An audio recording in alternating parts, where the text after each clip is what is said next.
자, 말씀의 제목은 예배 시 필요한 몸차림이에요. 예배 시 필요한 몸차림. 다른 말로 좀 어려운 말은 하나님의 질서. 하나님의 질서. 예배 시 필요한 몸차림. 영어로 보니까 예배 시 예절 이렇게 적혔대요. 예배 시 예절. 그게 더 좋기도 한데. 2절부터 6절까지 성도가 지켜야 될 질서, 그리고 7절부터 16절까지는 하나님 질서가 등장합니다. 바울이 가르쳐준 교훈을 지킴으로 칭찬 듣기를 원했어요. 그래서 너희는 나를 본받는 자가 되라. 이렇게 감히 말할 수 있으려면 대단한 거죠, 사실은. 그러려면 누군가에게 나를 본받으라고 말하려고 하면 질서 있는 삶을 살아야 돼요. 질서 있는 삶. 우리가 질서가 있을 때, 질서라는 단어는 우주라는 단어에서 왔어요. 코스모스. 질서. 우주가 있잖아요. 다시 또 과학 얘기해서 죄송하지만 우리 지금 지구에서 달이 보이죠? 달이 보이잖아요. 검은 말고. 그리고 별도 보이죠? 그런데 그것이 우리가 봄에 보이고 가을, 여름 보이고 겨울에 보이는 별도 다르지만 그래도 매년 보이는 거 보이지요? 다 이 질서가 있어야지 보이는 거예요. 요만큼 이제 지구가 동그랗게 생겼다고 생각하고 완전 동그랗진 않은데 이게 똑바로 자전축이 있는 게 아니고 약간 23.5도 기울어져 있어요. 그래서 우리가 호박 돌리듯이 이렇게 도는 게 아니고 이렇게 돌아간단 말이죠. 이렇게 비스듬히 돌아가서 낮과 밤의 차이가 조금씩 생기는 것이고요. 다르게 됩니다. 근데 우주 질서 있는 삶이 되어야 누군가가 저분을 본받고 싶다 이렇게 하는 거죠. 저 사람은 주일이면 어김없이 어디 간다? 예배드리러 간다. 이게 세상 사람들 눈에는 어떻게 보이냐면 질서 있는 사람 삶을 사는 거고요. 저 사람 참 규칙적이다, 질서 있다 이렇게 보는 것이죠. 그래서 질서에 관해 얘기하는 거죠. 3절에 강남자의 머리는 그리스도요, 여자의 머리는 남자요. 그리스도의 머리는 누구다? 하나님이시다. 사람에게서요, 두뇌 머리는 제일 중요합니다. 그렇죠? 아무리 큰 덩치의 사람도요, 머리 한 부분 한 세포만 고장나도 엉망이 되지요. 그죠? 뇌경색이나 뇌출혈이나 이런 게 생깁니다. 그래서 두뇌 머리는 아주 중요합니다. TV라기보다는 영화인데 정직한 후보라는 영화 보신 분이 있을지 모르겠네요. 라미란이 주연한 건데 정직한 후보 1이 재밌어서 2도 재밌더라고요. 안 그러면 한번 보세요. 요새 다운받으면 1,000원, 2,000원 한번 보는데. 어느 날 벌 받았어요. 그 사람이 무슨 벌을 받았느냐? 거짓말을 절대로 할 수 없는 벌을 받았어요. 그래가지고 말하려면 저 어떻게 생겼어요? 이러면 보통 이제 우리가 보통 포장해서 말하잖아요. 아이고 오늘 잘 어울립니다. 그죠? 머리 오늘 제가 바쁘지만 가서 머리카락 좀 자르고 왔는데 우사님 머리 잘 괜찮습니다. 이렇게 말해야 되는데 머리를 어디서 잘랐는데 머리 그 꼬라지를 해갖고 왔어요. 이렇게 바로 말을 하는 거예요. 그럼 받는 사람이 상처받겠죠. 이제 그렇게 된 거예요. 그래서 입을 이렇게 막아도 그 말이 저도 나오는 거예요. 그리고 심지어 이분이 조금 유명해져갖고 통일부 장관이 어떻게 맡았는데 김정은하고 통화를 했어. 김정은한테 하고 싶은 야 이 쌍놈의 새끼하고부터 시작해가지고 지금 북한의 제일 좋은 놈이라고 하는 사람한테 막 욕을 바가지로 퍼붓어. 난리가 났겠죠. 전쟁을 하니 마니까지 갔어요. 근데 본심이 아니다 이렇게 해가지고 이렇게 무마시켜서 대통령이 무마시켜서 위기를 넘어갔어요. 그런 양하는데 내가 머리 하나 살짝 건든 게 거짓말을 못하면 원래 정직한 게 좋잖아요. 그런데 여기서는 우스갯소리로 코믹 영화니까 정직하다 보니 참 인생이 고달파진 것처럼 이렇게 나와요. 그래가지고 정직한 후보 1대는 결국 국회의원에 떨어져. 거짓말을 못해가지고. 그런 얘기가 나옵니다. 그저 거짓말 순간은 거짓말하면 순간은 이득이 될지 모르겠지만 종국적으로요 사필기정이라는 사자성어가 있어요. 발음으로 돌아가야 돼요. 결국은 바르게 되면 거짓을 제거해야 되겠죠. 예, 제거해야 돼요. 이만큼 머리는 사람에게 아주 중요하다는 거예요. 자기 생각과 뜻과 상관없는 말을 입에서 나가는 것을 통제 못하면요 엉망진창이 될 수 있어요. 여러분도 머리 되신 분이 있습니다. 그렇죠? 예, 여러분이 머리 되신 분이 있어요. 머리 되신 그분이 입장을 생각 않고 함부로 입과 행동을 절제치 않고 사용한다면 머리 되시는 분의 입장은 곤란할 것입니다. 그죠? 심지어 수치스럽게 되는 겁니다. 우리에게 머리 되시는 분이 있다는 걸 기억하십시오. 예? 본문은 남자의 머리는 누구다? 그리스도요. 그리스도가 우리의 머리이십니다. 아멘. 예. 중심이란 뜻이 돼요. 우리의 인도자 되신다. 우리의 주인님이다. 이 뜻입니다.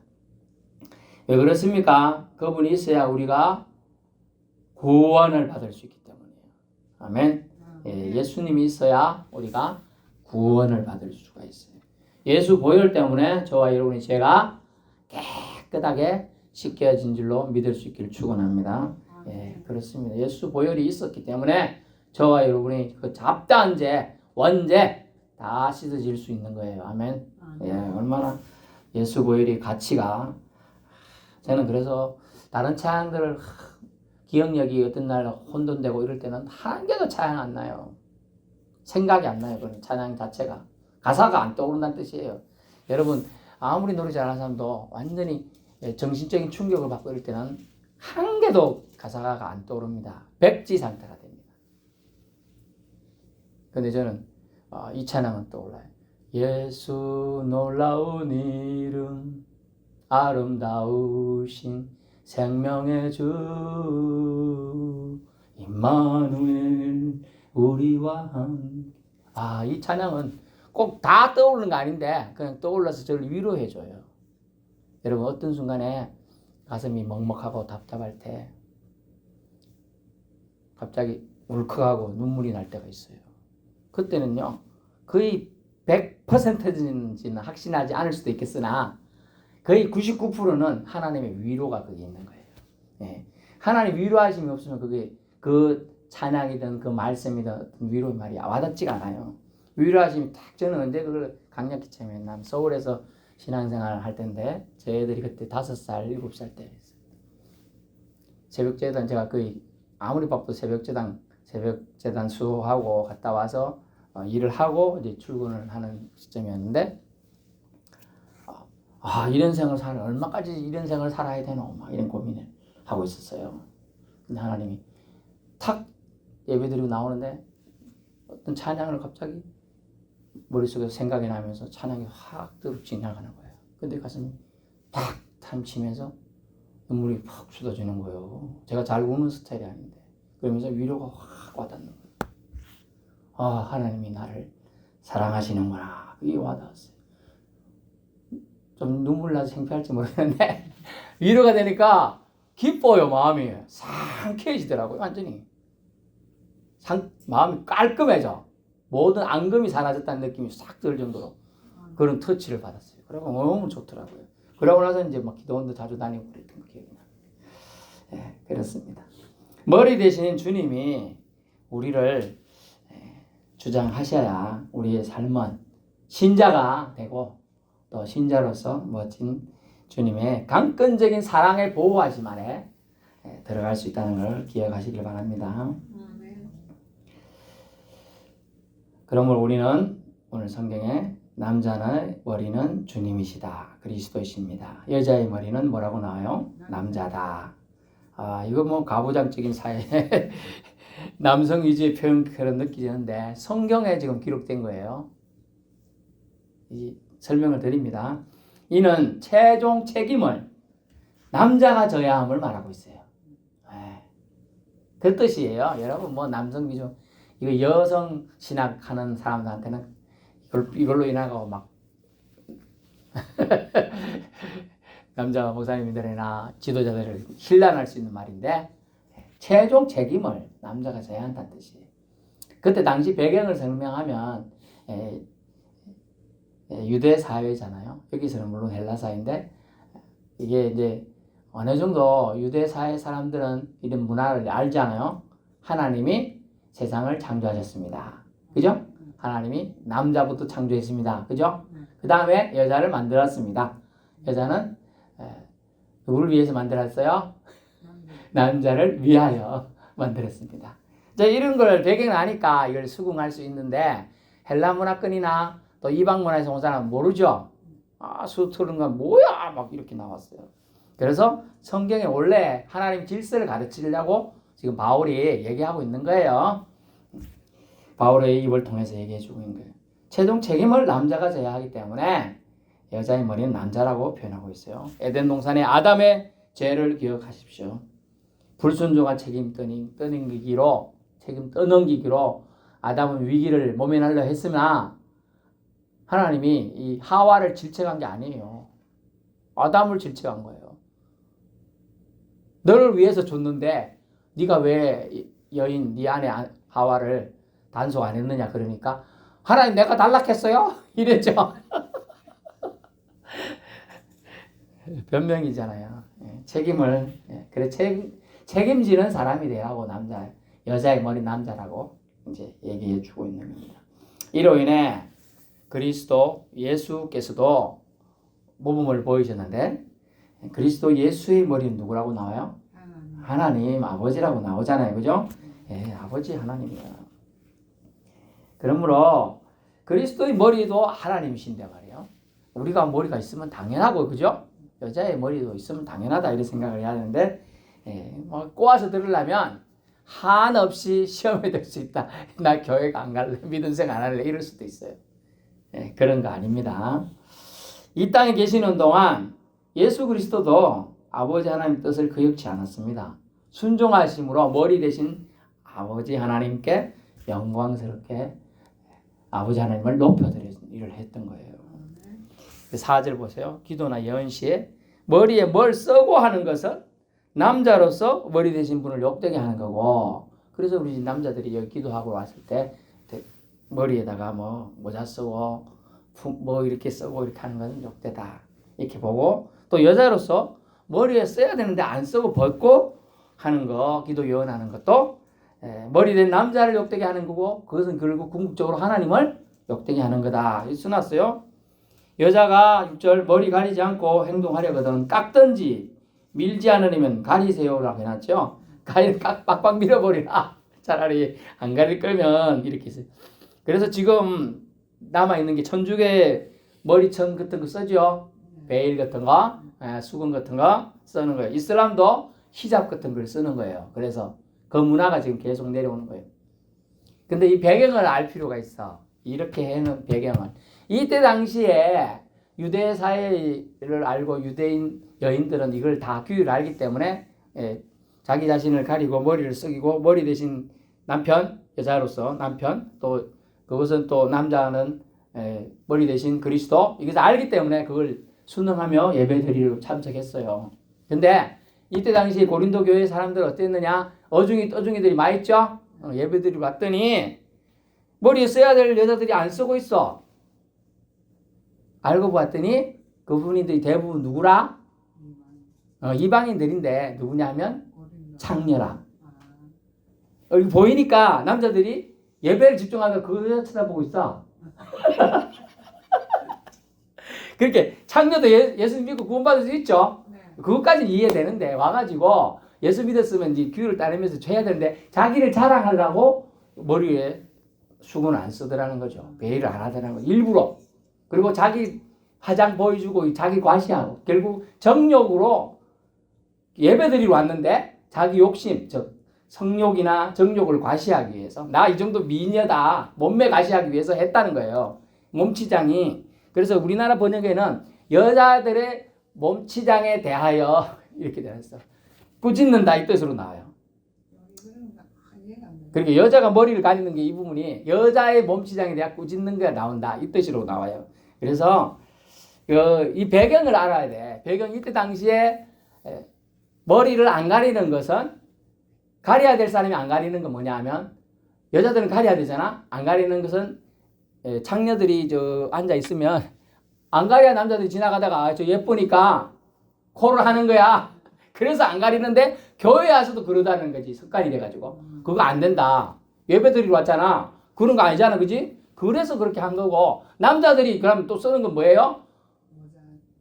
그게 아니라 그애들이 쓰는 건 빵떡모자 얘기하는 게 아니고 지금은 예배 드릴 때 말하잖아. 그거는 남자들이 동성애자라는 걸 산정했다는 거예요. 남자들이. 그래서 나는 썼다는 거예요. 남자인데 지금 모자 쓰는 거 나는 동성애자이기 때문에 그렇게 썼다는 거예요. 일부러. 그 예배를 드리는 게 목적이 아니죠. 와서 예배 드리면서 분기문란을 일으키고 있는 거야. 그래서 지금 배경 이때 당시 배경 AD 55년경인데 무려 2000년 가까이 됐잖아요. 그죠? 지금 2024년이니까 그때 당시에 이런 문제들이 많았어요. 그래서 정리를 해주는 거예요. 그걸 하나님의 질서라는 개념으로 남자들이 동성애적인 생각을 가지고 들어와서 네가 모자 쓰고 있고 막 이렇게 하고 있는 거 난 여자처럼 있겠다는 뜻이거든. 남자인데 레즈비언처럼 있고 뭐 이런 거거든. 그게 안 된다는 거야. 그렇게 하지 말라고 지금 얘기하고 있는 거예요. 예, 여자가 남자에게서 나왔다. 여자가 지원받은 목적 이렇게 하면서 원래 질서를 얘기해주고 이렇게 수건을 남자가 쓰면 안 되는데 쓰고 여자가 써야 되는데 안 쓰고 이런 거는 이런 의도에서 출발했다는 거라. 그 출발한 의도가 나쁜 거 아니까 그러지 말아라. 하나님이 우리에게 주신 교회 내에서의 질서는 그런 것이 아니다. 예배시 필요한 몸차림을 해라. 진정 하나님의 예배 드리는 사람이라면 그죠? 그래서 이제 이런 문제가 있는 거야. 여인들이 주일날 한번 오니까 와 과도하게 이제 서울이라는 사회 좀 잘 나가는 동네 과다하게 막 진주를 치름 해가지고 기도 막 이렇게 이만큼 매달아오고 심지어 코도 피어싱을 이렇게 뚫어가지고 아이고 사람들이 그거 안 쳐다보겠어요? 신기해서 쳐다보겠지. 아이고 그 예배 드리는 자세가 아니죠. 지금 예배 드린 자세 예배시 예절에 대해 얘기하는 거예요. 여자에 대해 질책하려고 하는 게 아니라 그때 당시 문화에는 이렇게 얘기 안 하면 어중이 떠중이 막 예배가 어디로 가겠어? 예, 엉터리가 될 것 같아요. 그래서 지금 얘기합니다. 그러므로 10절 여자는 천사들로 말미암아 권세 아래 있는 표로 그 머리에 두어야 한다. 천사들은 섬기는 영으로서 구원받은 상속자들을 위해 보내심을 받았습니다. 그렇죠? 이렇듯 부르심에 순종하는 천사 때문에라도 여자들은 창조의 질서에 따라 남자의 권위에 따라야 한다는 걸 강조해 주고 있는 겁니다. 권위에 순종하고 겸손함을 통해 하와의 불순종이 생겨나지 않도록 우리 믿음 생활 했으니 조심해야 합니다. 그렇게 권면하고 있는 것이죠. 오늘날 어떻게 보면 지나친 규정이라고 생각될 수 있어요. 어울리지 않죠. 그런 교훈도 많습니다. 하지만 취지는 우리가 반드시 기억해야 한다. 남자가 책임져야 할 때 책임을 회피치 말고 여자는 또한 섣불리 행동해서 다시금 하나님의 진노를 사지 않도록 해야겠다. 아멘. 예, 섣불리 행동해서 안 된다. 교회에서. 그 뜻으로 이해해야 돼. 남자는 책임질 것 책임지고 여자는 난 책임 안 질 거니까 내 마음대로 하겠다. 그러지 말라는 거예요. 예수 안에서 다 하나죠. 예수 안에서 좀 그래서 혹시나 여자들이 데모할까봐 바울이 뭐라고 했느냐. 예, 써놨어요. 남자가 여자에게 난 거죠. 여자가 남자에게서 났으며 또 여자가 남자를 위하여 지원받았으며 그러나 라고 하면서 또 여자들을 위로하며 있잖아요. 모든 교회 대부분의 여자들이 훨씬 비율이 높습니다. 여기서 우리 교회도 그렇잖아요. 여자가 남자에게서 난 것이 같이 남자도 여자에게로 말미암아 났습니다. 그리고 모든 것은 하나님에게로부터 났다. 그죠? 여자를 나게 하신 분이 누구예요? 하나님이란 말이에요. 그러면 하나님이 잘못한 거예요. 그죠? 그게 아니라는 얘기예요. 그죠? 그러므로 남자나 여자나 질서에 하나님 만드신 질서는 좀 이해가 안 되는 부분이 있더라도 따라야 한다.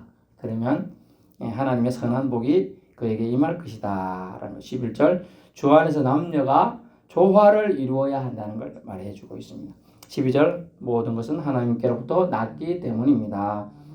이 모든 것을 통해 하나님께 영광 올려드리는 것이 목적이에요. 그래서 고린도전서 10장 31절 지난번 봤죠? 위에 보잖아요. 먹든지 마시든지 무엇을 하든지 다 하나님의 영광을 위하여 하는데 우리가 몸치장 하나 때문에 누군가 예배드려 보통 중에 있다가 왔어요. 예배드릴 때 앞에서 치렁치렁 있고 움직일 때마다 머리 흔들 때마다 쨍그렁쨍그렁 소리가 나. 매달한 것 때문에 부딪혀갖고 그리고 머리에 뭐 이렇게 했는데 뭐 머리가 보이니까 사람들이 남자들이 본성이 한 80% 사람들이 긴 머리에 이렇게 반응을 한답니다. 긴 머리카락에. 저도 반응을 하는데요. 이렇게 하면 그 여자 머리가 감았더니 냄새가 나겠죠. 그거에 신경을 쓴다는 거야. 그럼 예배를 못 드려. 예배는 누구한테 드리는 거야? 하나님께. 그 방해가 되는 거야. 예배 방해하면 안 된다. 그 얘기예요. 우리는 그래서 교회 내 질서를 위해서 예배 시 필요한 몸차림을 해야 된다. 너무 시선을 집중시키는 옷, 하나님은 그런 예배를 받지 않으실 가능성이 높아요. 아주 높아요. 그런 사람들. 깨끗하고 단정한 옷이면 되겠습니다. 그죠? 예. 그것이 오히려 없는 자, 가난한 자를 배려하는 또 예배시 몸차림인 거죠. 그죠?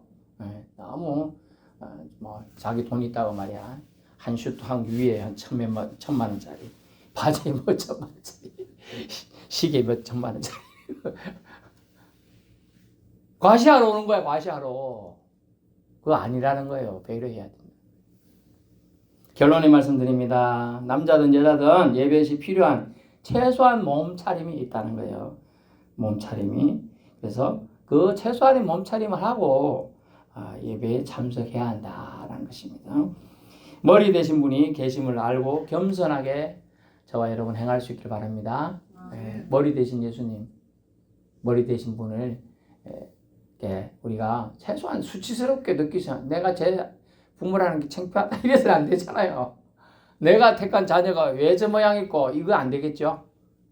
그래서 우리가 머리 되신 분을 기억하면서 교회 내 질서에 순복하며 따름을 통하여 하나님 앞에 우리의 머리가 있음을 기억해야 돼요. 우리의 머리는 박치기라고 있는 게 아니에요. 내 머리를 통하여 하나님이 영광 받으시게 우리 머리를 사용해야 될 줄 압니다. 기도하겠습니다.